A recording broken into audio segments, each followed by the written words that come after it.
Hello, and welcome back to the Formal Review. Today, we'll be having a very special episode. Now sit back, maybe grab a drink, and let's talk about this movie. What's up, everyone, and welcome back to the Formal Review. This is Season 3, Episode 40, and I thank you all for tuning in once again. So this episode will be twofold. The first part is going to be a retrospective review of the Godfather films, and then the second part will be a review of the new cut of the third film, The Godfather Coda, The Death of Michael Corleone. So in this cut, Coppola created a new beginning and a new ending and rearranged some scenes, shots, and some music cues, and this is, in his words, a more appropriate conclusion to the first two Godfather films. So being a big fan of the saga overall, I knew I had to check this new cut of the film out and then talk about some of the greatest films ever made. I'm also going to be going into a few updates to my movie collection, so stay tuned.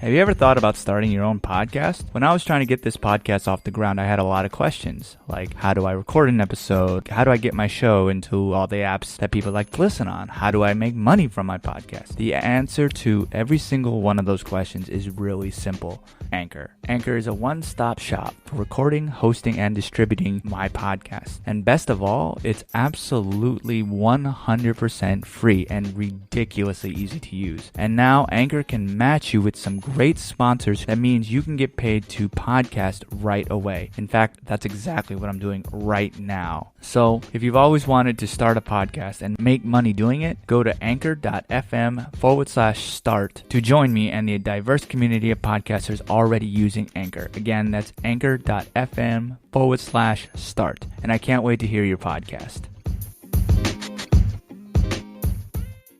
Now, before I get into anything, I talk about this at the end, but then data shows that most people skip over that part.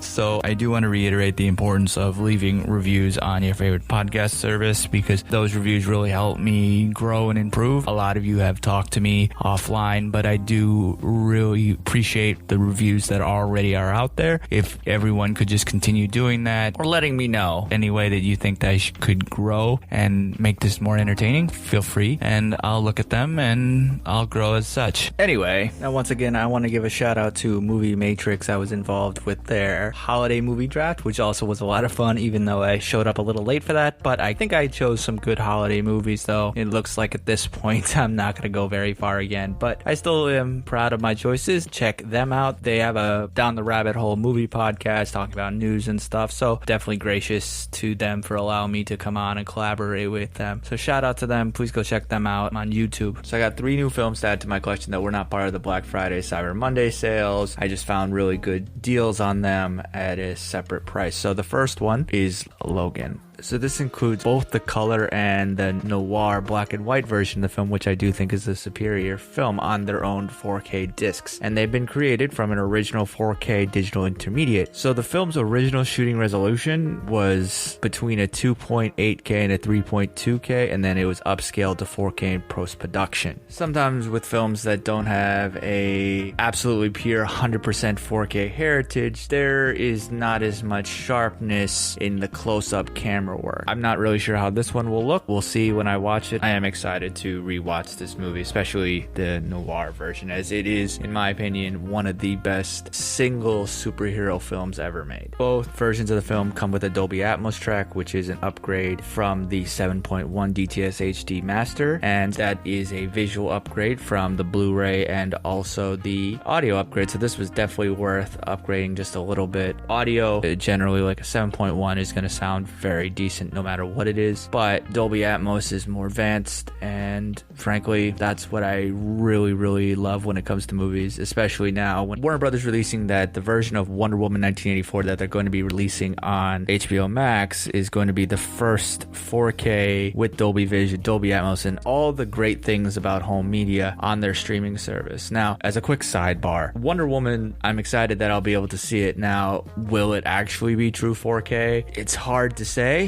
mostly because of internet speeds. Again, like as I've said on multiple episodes, internet is a big part of what streaming services get 4K. HBO Max has not released any specific number that would say what internet you need to get 4K content. Now, in comparison to Netflix, they're not charging you an extra fee to get 4K. I mean, they haven't had 4K prior to this, so I'm a little unsure of how they're going to be doing that. They haven't really released very much, so I'm a little hesitant. And similar with the sound, getting full Dolby Atmos, yeah, it may be nice, but there may be something that I'm missing because of the streaming. And especially when it's a movie like this that I'm honestly thinking that HBO Max may crash on Christmas Day when everybody and their mother watches this, because I mean, this is one of the biggest movies that was supposed to come out this year, and with how good Wonder Woman was and how many people love that, frankly, HBO Max hasn't had that much of an influx. I mean, I know HBO had issues when Game of Thrones was releasing, so I mean, I guess they've had practice from that, but who actually knows? And so we'll see what happens there. Anyway, so going back to my movie collection, so the other movie that I purchased was Glory, which is the 1989 Civil War film starring Anthony Broderick,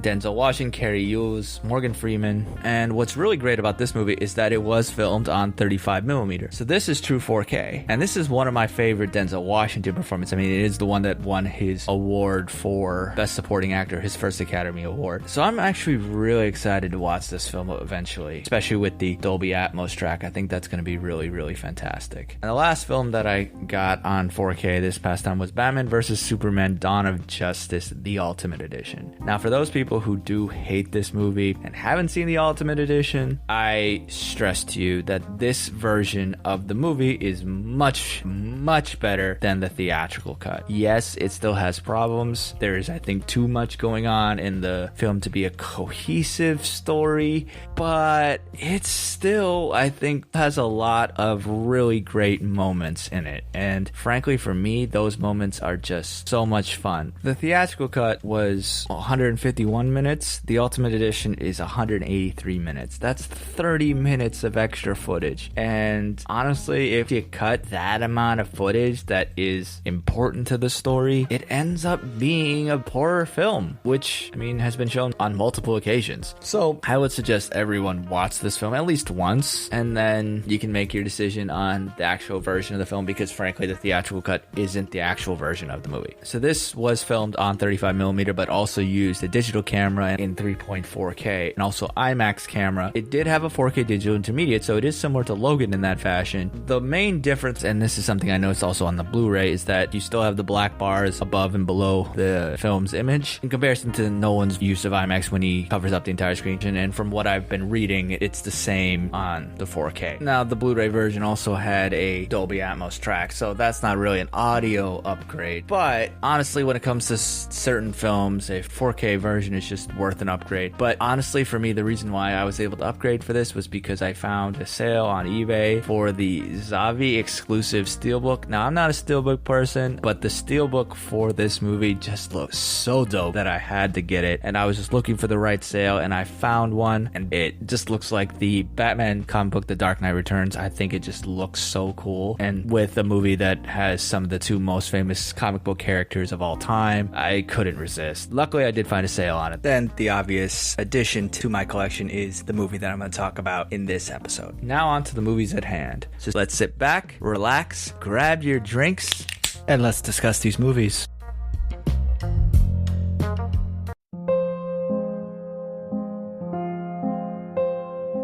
Now, before I talk about the movie specifically, there's going to be heavy with spoilers because these films have been out for a while, and this new version, to really discuss why I think it's honestly better, I need to go into spoilers. So if you care about that, I would definitely stop now, go watch the version of the film, and then come back and hear what I have to say about it. But if you don't care about that, keep listening. So let's go back to 1969 when Mario Puzo first published his novel, The Godfather. This novel detailed the story of a fictional mafia family in New York City and also Long Beach, New York, headed by Vito Corleone. It covers the years from 1945 to 1955 and provides the backstory of Vito Corleone from his early childhood to adulthood. And this novel remained on the New York Times bestseller list for 67 weeks and sold over 9 million copies in 2 years. Large parts of the novel are based on reality, notably the history of the so-called five families, the mafia organization in New York, and the surrounding areas. The novel also included many allusions to real-life mobsters and their associates. For example, Johnny Fontaine is actually based on Frank Sinatra, and Mo Green is based on Bugsy Siegel. In addition, the character of Vito Corleone was a mix of crime bosses Frank Costello and Carlo Gambino. If you're a big enough fan, I would definitely say you get something out of the book. I read it years ago prior to seeing the film for the first time, but if you only see the movies, here's what you're missing from the book. The book goes into more details about specific operations that are carried out and how complex and how manipulative the families are. And this is somewhat referenced in the movies, but it's not a lot. I think also the book describes the lengths that these families have to do to set up meetings between the heads of the rival family. There's this elaborate system that they have to trade hostages, which obviously the movies don't have time to show. The novel also includes, the book also goes into more detail about how Vito used Luca Brasi. My father went to see this family, only this time with Luca Brasi. And within an hour, my father made him an offer he couldn't refuse. And there's other subplots in the novel that aren't really about the main story. Either way, though, I would say the book is worth your time if you haven't read it. Relax, so fast forward a few years, and Paramount Pictures obtained the rights to the novel for the price of $80,000. Francis Ford Coppola was brought on to direct. The musical score was composed mainly by Nino Rota, with additional pieces also composed by Carmine Coppola, who is Francis Ford Coppola's father. The film obviously stars Marlon Brando, Al Pacino, James Caan, Richard Castellano, Robert Duvall, Sterling Hayden, John Marley, Richard Conte, and Diane Keaton. It's obviously the first installment in the Godfather trilogy. The story starts in 1945 and goes through 10 years, chronicling the Corleone family under the patriarch Vito Corleone, played by Brando, focusing on the transformation of one of his sons, Michael Corleone, played by Pacino, from a reluctant family outsider to the ruthless mafia boss. And I'll go into that in a little bit. But this film was released in the US on March 24th, 1972, and it was the highest grossing film of 1972 and earned between $246 and $287 million at the box office, which, if you take inflation into account, that's about $1.8 billion. So The Godfather acted as a catalyst for the successful careers of Coppola, Pacino, and it revitalized Brando's career. After this film, Brando would actually go on to star in Last Tango in Paris, Superman, and Apocalypse Now. As I'm sure a lot of you know, the film has received universal acclaim from critics and audiences, with praise for the performances, specifically those of Brando and also Pacino. It also has been critically acclaimed for the directing, screenplay, cinematography, editing, score, and portrayal of the mafia. On Rotten Tomatoes today, the film holds a 98% approval rating based on 99 critic reviews, with an average rating of 9.32 out of 10. The critic consensus reads, quote, "One of Hollywood's greatest and critical commercial successes. The Godfather gets everything right. Not only did the movie transcend expectations, it established new benchmarks for American cinema," end quote. It also has a 98% audience score after 734,000 ratings. Metacritic gave this film 100 out of 100 based on 15 critic reviews. At the 45th Academy Awards, the film won Oscars for Best Picture, Best Actor for Brando, and Best Adapted Screenplay for Puzo and Coppola. In addition, it received 7 other nominations, which included 3 for Best Supporting Actor for Pacino, Caan, and Duvall, and also Coppola for Best Director. Since its release, it has been widely regarded as one of the greatest and most influential films ever made, especially in the gangster genre. It was selected for preservation in the U.S. National Film Registry of the Library of Congress in 1990, being deemed, quote, culturally, historically, or aesthetically significant, end quote. And it is ranked as the second greatest film in American cinema behind Citizen Kane by the American Film Institute. So what can I say about this movie that's different from what everyone else thinks? It's an amazing film that is in a style that really isn't done anymore. Pacino is great in all of these films, and Marlon Brando is fantastic in the first one, and the second film has a great performance by Robert De Niro, and many other things that I went over are really great about this film. The direction is superb, but the best part of it, in my opinion, is the writing. I mean, how many lines are used in real life today? How many lines of this movie can you listeners quote? And then, how many are referenced in other mediums across the years? The Godfather is the I Ching. The Godfather is the sum of all wisdom. The Godfather is the answer to any question. What should I pack for my summer vacation? Leave the gun. Take the cannoli. What day of the week is it? Monday, Tuesday, Thursday, Wednesday, Friday, Sunday, Saturday. The answer to your question, you're at war. It's not personal, Sonny. It's strictly business. At the end of the day, though, these films succeed because of their tragic story. It's a story of a man who started out as an American war hero who wanted very little to do with his family, transforming into the leader of his family. From early on, the film foreshadows this transformation. The opening scene has a man pleading with Don Corleone, played by Brando, to hurt some men out of justice for his daughter. I went to the police like a good American. These are the boys who were brought to trial. The judge sentenced them to 3 years in prison and suspended the sentence. They went free that very day. They smiled at me. Why did you go to the police? Why didn't you come to me first? What do you want of me? Tell me anything, but do what I beg you to do. That I cannot do. I can't remember the last time that you invited me to your house for a cup of coffee, even though my wife is godmother to your only child. You never wanted my friendship. You were afraid to be in my debt. I didn't want to get into trouble. I understand. You had a good trade, made a good living, police protected you, and there were courts of law. But you didn't need a friend like me. But now you come to me and you say, Don Corleone, give me justice. But you don't ask with respect. You don't even think to call me Godfather. What have I ever done to make you treat me so disrespectfully? Be my friend.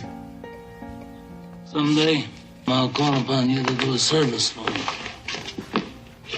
But until that day, accept this justice as a gift on my daughter's wedding day. Grazie. Grazie. Great. Give this to Clemenza. I want reliable people that aren't going to be carried away. I mean, we're not murderers. So in this moment, he is calm but powerful. He doesn't get emotional. He's also stroking this really cute cat at the beginning of it. And what's really interesting about this is that this cat was actually a stray that Coppola found on the movie lot during filming. Then he added the cat into the scene because he believed that it would show Vito Corleone's soft side. And because he's stroking it while deciding who should live and who should die. This wasn't something that they planned to do. It wasn't in the script. It was just a last minute decision, and you can kind of see it in this scene because the cat is moving all about, but this adds to that level to Vito's compassion towards small animals. And you can't be a ruthless killer if you care for the people who are beneath you. I mean, it also may be the fact that it's Today my daughter's to be married. and amidst all the singing and dancing going on at this wedding, Coppola shows the audience a couple. The couple sitting away from all the celebrations, and one of them is telling the other about his family. Through this, the audience introduced more to the Corleone family. We learn how much power they have by able to start one of their own's career in acting. How? Well, when Johnny was first starting out, he was signed to this personal service contract with a big band leader. And as his career got better and better, he wanted to get out of it. Now, Johnny is my father's godson. And my father went to see this band leader, and he offered him $10,000 to let Johnny go. But the band leader said no. And within an hour, he signed a release for a certified check of $1,000. How'd he do that? Luca Brasi held a gun to his head, and my father assured him that either his brains or his signature would be on the contract.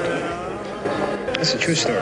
This is Michael Corleone. Michael is a Marine during World War II who seemingly has a high sense of morality. He assures his girlfriend that he is not what his family is. That's my family, Kate. It's not me. Even so, he is shown to be the most important member of the family. When they're about to take a family photo, Don Corleone demands that his youngest son be there or they aren't taking it. The film then shows the other two brothers. You have Sonny, who is an emotional brother who tries to stop people from investigating his family before realizing that they're FBI. Coppola then introduces us to Frito, who is drunk at the party. While it is a wedding, this is purposeful. Based on the male-oriented nature of this family, we know which one of them is going to take over for Don Corleone. Based on the film's introduction of each one, which one do you think it is? It's interesting to show how the youngest son is the most important and is the most level-headed, similar to his old man. And this theme is consistently shown over the course of the movie. Michael is shown to be calm when his brothers are shown to be emotional and pretty much helpless. Sonny speaks his mind when he shouldn't, and Frito doesn't do a thing. This is the tragic downfall of Michael into the tragic world of crime and violence. At the beginning of the film, he is young and is in love with his girlfriend Kay, played by Diane Keaton, and again wants nothing to do with his family's business.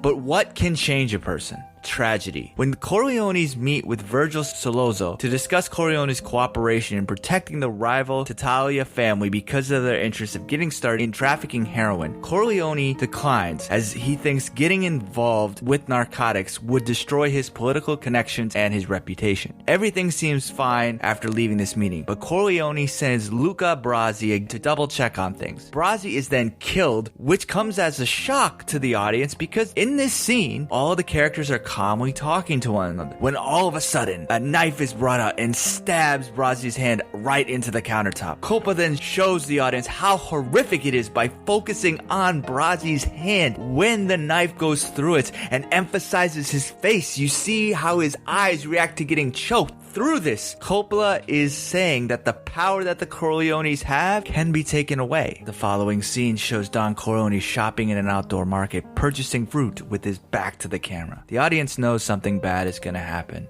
He's then ambushed and shot up until he falls to the ground. And the scene is done, interestingly, way less graphic than pretty much every other violent scene in the movie. This allows the audience to experience more of an emotional effect of this attempt on his life. He is the first Corleone that the audience sees. He is this compassionate man. So when we see him getting shot in a non-graphic way, we'll feel sad and then feel hopeful when we're told that he will make it through. So when he's in the hospital, we see another scene where Michael is shown to be calm. This scenario involves another attempt on his father's life. He recognizes the situation almost instantly and asks the nurse what happened. Where are the guards? Then he calls his brother Sonny to let him know. Then he moves his father to another room. He then gets the baker who comes to visit Don Corleone in the hospital to pretend that he has a gun and then does his non-first civilian act. He acts as a guard for his father. Also, during this scene, and this bit is immensely important to Michael's eventual downfall, he whispers to his sleeping father, Just lie here, Bob. I'll take care of you now. I'm with you now. Vito awakens, sees him, and then smiles. In the next scene, we see how emotional the Corleone sons are toward their father's shooting. Sonny is willing to go to the mattresses. Frito looks for a drink to have, while Michael keeps his cool again, but steps up to be involved. He comes up with the entire plan to get revenge on the attempt on his father's life. Even then, he's laughed at and is told that he's acting out. But then he comes up with another idea of using the press to their advantage. He then takes care of Sollozzo and McCluskey as per his plan. He then goes to Italy to hide out while Sonny runs the family business. Now, Michael, while he's in Italy with less stressful, he's still being this kind of calm person. When there's a miscommunication regarding a woman that he's interested in, when they're talking to her father, he calmly talks him down. But then when we get back to America and we see how Sonny is running things, it's all based on emotions. He always is willing to show how strong he is with violence. Tom, played by Duvall, advises against a lot of his decisions. It may help when his sister Connie, played by Talia Shire, is being abused by her husband Carlo because Sonny beats up Carlo, warns him that if he touches his sister again, he will kill him. However, his emotions then are used against him when he finds out that Carlo is abusing Connie again. Sonny goes to kill him, but when Sonny is at a toll booth on the way, he is ambushed and shot to death in an extremely violent way. His death devastates Vito, even when he disagreed with his motives. Look how they massacred my boy. He now is realizing that the Tattaglias are now the most powerful family. So he attempts to end the feud. He then brings together the 5 families and tells them that he will no longer oppose them being involved with the heroin business and won't seek revenge for Sonny's murder. Now, Michael is able to return home safely. With Vito ending the near end of his life and Frito is staying in Vegas hiding out and is drinking a lot, Michael starts being in charge of the business. He then sends Tom to join Frito Frito in Vegas to keep their businesses above water, but when he visits and tries to buy out Mo Green's stake in the family casinos, he sees that Frito is more loyal to Green than his own family. You don't come to Las Vegas and talk to a man like Mo Green like that! Fredo, you're my older brother, and I love you.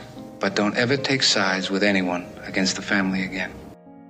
Vito then suffers a fatal heart attack, and at the funeral, Michael meets with Barzini. Michael then tells his people that this shows that Barzini is a traitor, but he already knew it because Vito actually told Michael in confidence before his death. He then sets up this meeting, but it's on the same day as the christening of his sister's child, where he is going to be the godfather to the child. But in this scene, he's also becoming the godfather to us, the audience. As the christening proceeds, each of the heads of the rival families are killed, and this shows the power that Michael now has. Ritzy, do you renounce Satan? I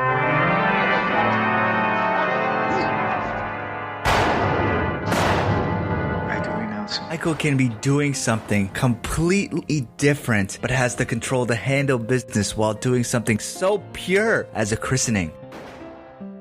And all his works?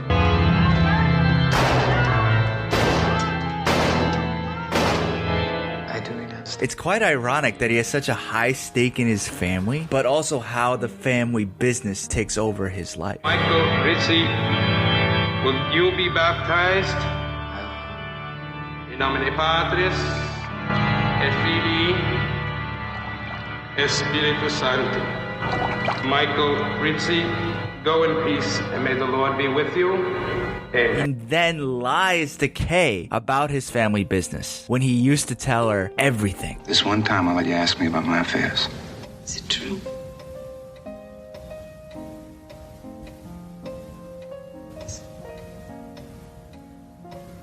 No.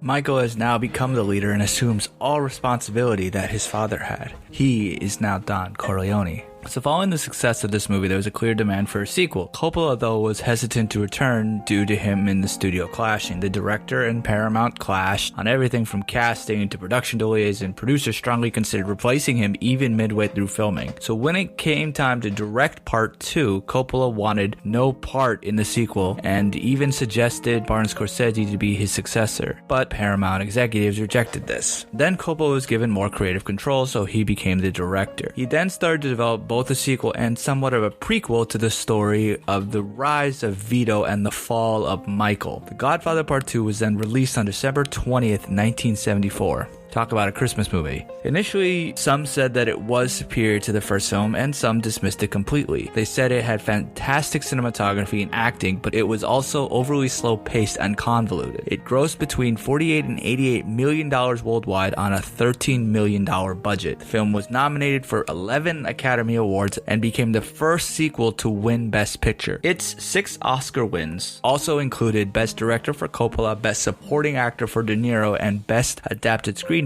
for Coppola and Puzo. Pacino was nominated for the Academy Award for Best Actor, and it was the first film sequel to win Best Picture, and it remained the only film to ever do that until The Lord of the Rings: The Return of the King in 2003. Interestingly, Marlon Brando and Robert De Niro are the only 2 actors ever to win separate Oscars for playing the same character. In the part 2, De Niro plays the young Vito Corleone, and Brando won Best Actor for his part in the first film. In 1997, the American Film Institute ranked it as the 32nd greatest film in American film history, and it has retained this position pretty much since. It was selected also for preservation in the U.S. National Film Registry of the Library of Congress in 1993, being deemed again culturally, historically, or aesthetically significant. On Rotten Tomatoes, it holds a 98 approval rating based on 83 critic reviews with an average score of 9.64 out of 10. It also has a 97% audience score based on a little over 411,000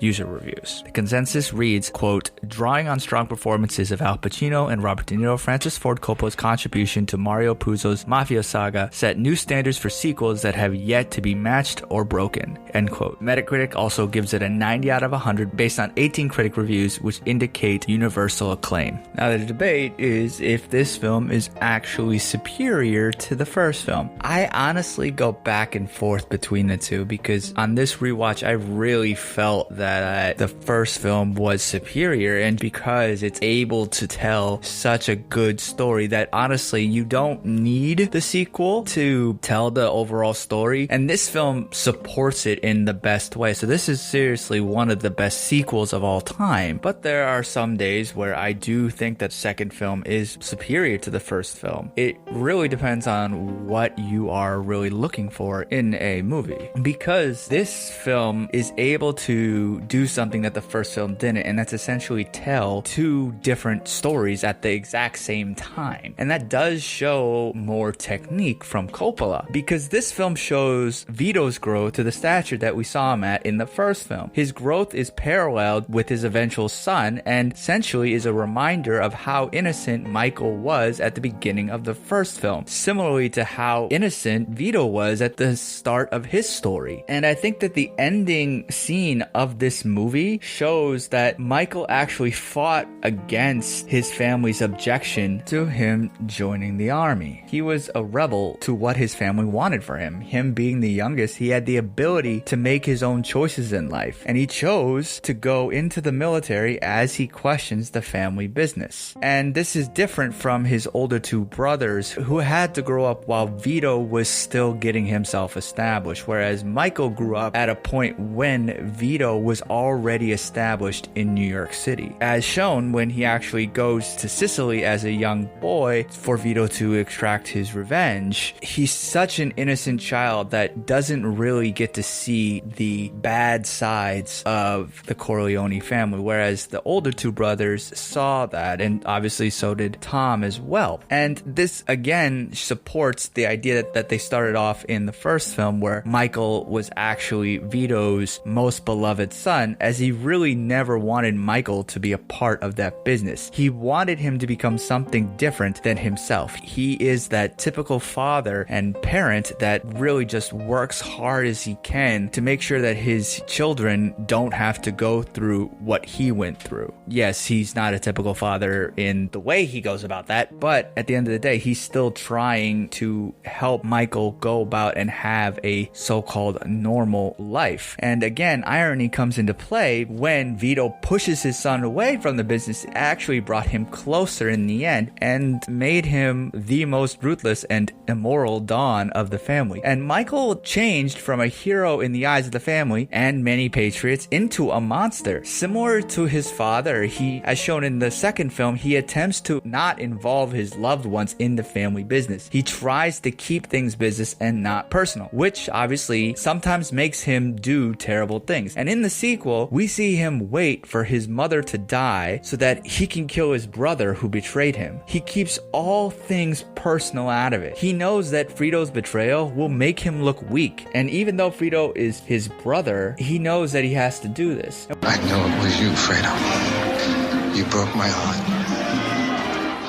You broke my heart. We see the repercussions of that in the third film, and I'll get to that in a little bit. But in one of the most powerful and heartbreaking scenes of this movie, he hugs his brother at the funeral of his mother in the previous scene in a way to show that he somewhat has forgiven him. And even so, he sends his bodyguard to kill him. And it's, again, just keeping it business and not personal. But here's the thing. Michael is now a stronger Don than his father ever was, and really has become something that his father wasn't. And ironically, again, this is what Vito wanted all along, but not in this way. And now he's living alone, being the last Corleone brother alive. So Coppola felt that these first two films had told the complete Corleone saga and really intended part 3 to be an epilogue to the first two films. So his and Puzo's original title for this film was The Death of Michael Corleone, which Paramount Pictures rejected. And in short, this film basically concludes the story of Michael, who attempts to legitimize his criminal empire, and more on the details in a little bit, but they released this so-called third film on December 25th, 1990. And I say it again, what a great Christmas movie. When it was released, it made $136.8 billion, and it was nominated for 7 Academy Awards, including Best Picture, Best Director, Best Actor in a Supporting Role for Andy Garcia, Best Cinematography, Best Film Editing, Best Art Direction for Sets, Best Music, and Song. And it is the only film in the entire series not to have Al Pacino nominated for an Academy Award. It did receive generally positive reviews, with critics mostly praising Pacino's performance and the screenplay. However, they criticized the convoluted plot and also Sofia Coppola's performance. Currently on Rotten Tomatoes, it has a 68% rating after 63 critic reviews and a 60% audience score based on about 261 user ratings. The critic consensus states that, quote, "The final installment of the Godfather saga recalls its predecessor's power when it's strictly business, but underwhelming performances and confused tonality brings less closure to the Corleone story," end quote. Metacritic has, after 19 critic reviews, a 60 out of 100 rating with a 7.7 user score after 509 ratings. So fast forward to September 2020, when it was announced that a recut version of the film would have a limited theatrical release in December of 2020 with new edits and a new title. And according to Coppola, the third film, Mario Puzo and I, when we wrote it, had called it The Godfather Coda, The Death of Michael Corleone. I have re-edited it, and I have given it what really isn't a new title, but rather the original title, Coda, The Death of Michael Corleone. In musical terms, a coda is sort of like an epilogue. It's a summing up, and that's what we intended the movie to be. You'll see a film which has a different beginning, has a different ending. Many scenes throughout have been repositioned, and the picture has been given, I think, a new life, which does in fact act as an illumination of what the two films meant. So Coppola removed the threequel stigma by renaming it The Godfather Coda, The Death of Michael Corleone. Yes, that title is a mouthful, and I'm not sure why they couldn't just call it The Death of Michael Corleone like they originally wanted, but whatever. So the new film's version is now 158 minutes compared to the 162 minutes of the original cut. So similarly to the original cut of this film, Michael is now in his 60s and tries to run the family business in a more respectable manner by bailing out the Vatican's financially embarrassed bank. He now has become a businessman instead of a crime boss. However, Michael is then drawn back into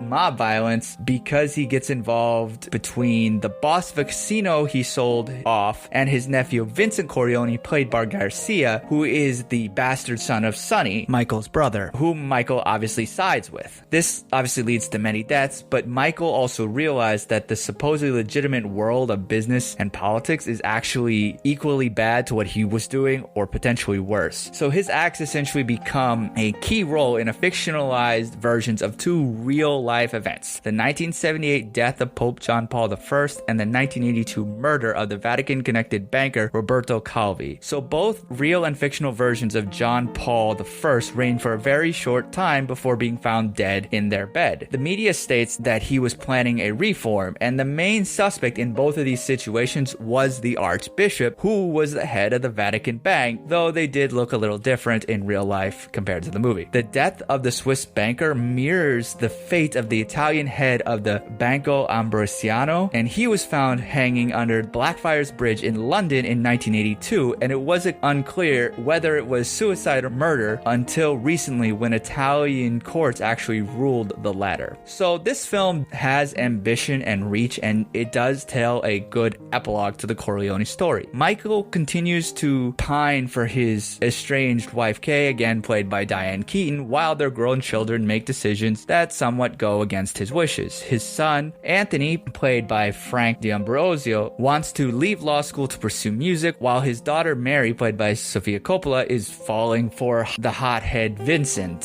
who is a gangster who is pretty much very similar to his father, Sonny, and this is kind of the life that Michael wanted to leave behind. And then also, he's Mary's cousin? I wonder if George R. Martin got his inspiration from this. I need to tell you something. You have to swear it before I tell you. I swear it. Swear it.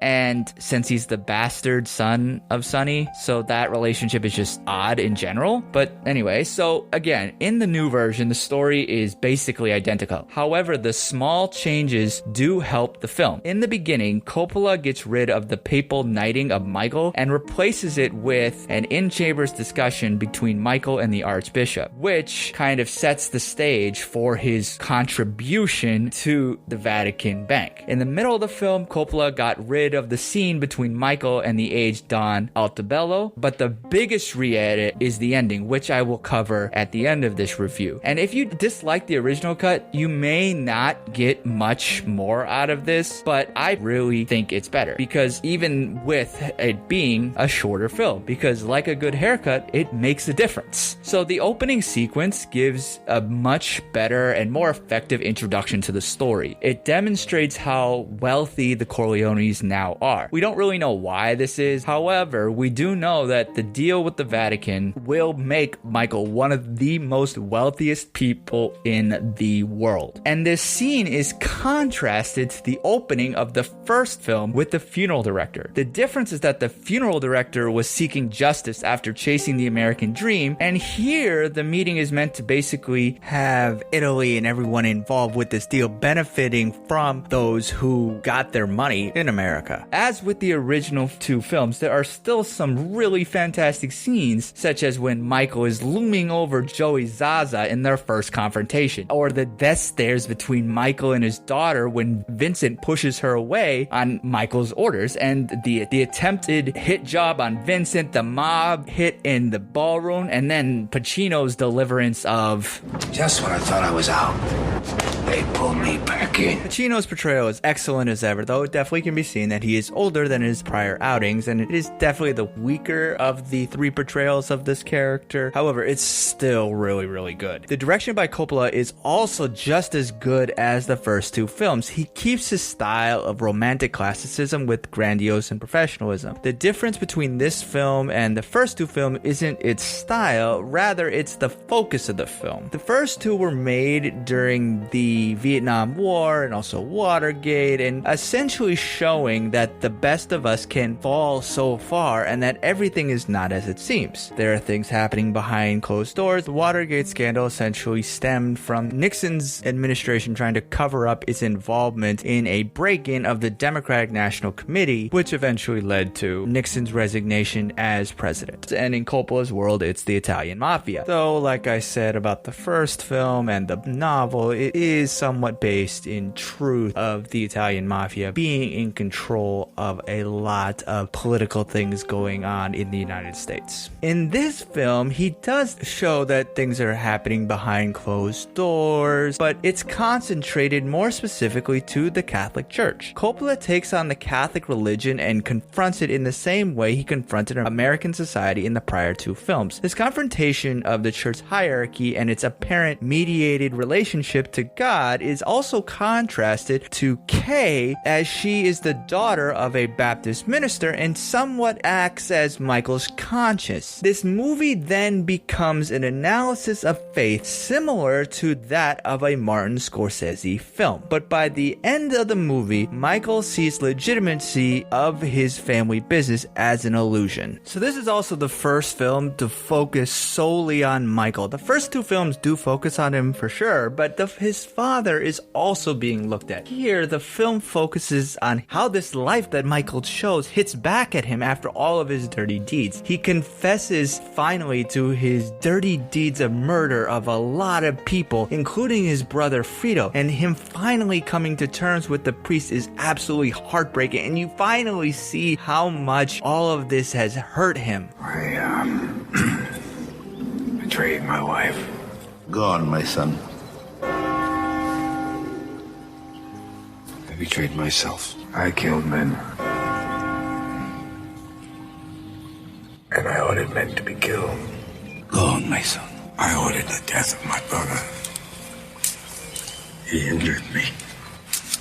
I killed my mother's son. I killed my father's son.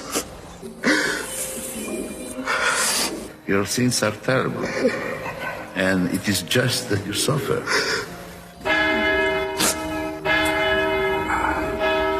then shown that Michael possibly may be able to move on past his family business. He has Vincent becoming the new Don, even though he is or more reckless than Sonny. He is reconnecting with Kay. He is doing some shady stuff, but he's now able to fully appreciate his son's singing capabilities, and it seems like it's going to be a happy ending. But like the priest says, it's just that he will suffer for this. And then the movie shows the death of a child and the guilt that comes with a parent's grief. And this makes the story a much more personal one, as Coppola and his wife, the writer and filmmaker Eleanor Coppola, had their son Giancarlo die in a boating accident in 1986. And Mary's death is at the climax of the movie with not really much that happens after it. The film then gets to the end with its most drastic change.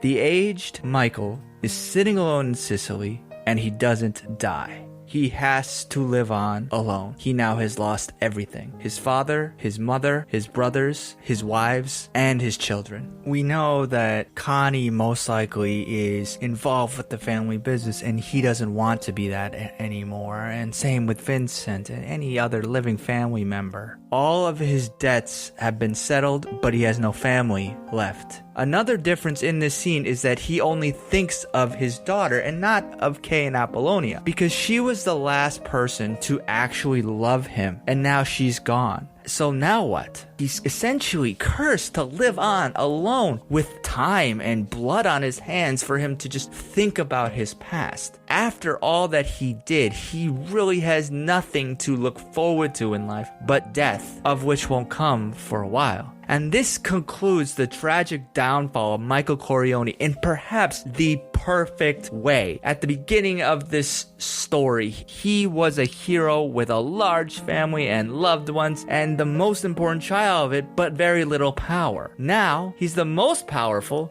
but he's alone. Atonement is beyond him, and he loses his family as soon as he's able to give them what they need. And I really love this new ending because, frankly, it made it a so much better film overall. And like I said, it completed the character's downfall. Then we get a title that wishes us Cent'anni, which means for long life. And then the title card ironically says, "A Sicilian never forgets," similar to what his father said in the prior film. And with him living on past this, it makes the three films up to that point feel like a memory to this old version of Michael. And frankly, it is an almost perfect story now. However, I will say that there was one piece of dialogue in this new film that bothered me. I remember the time that you came to my parents' house and you told me about the family business and how you're never going to have anything to do with it.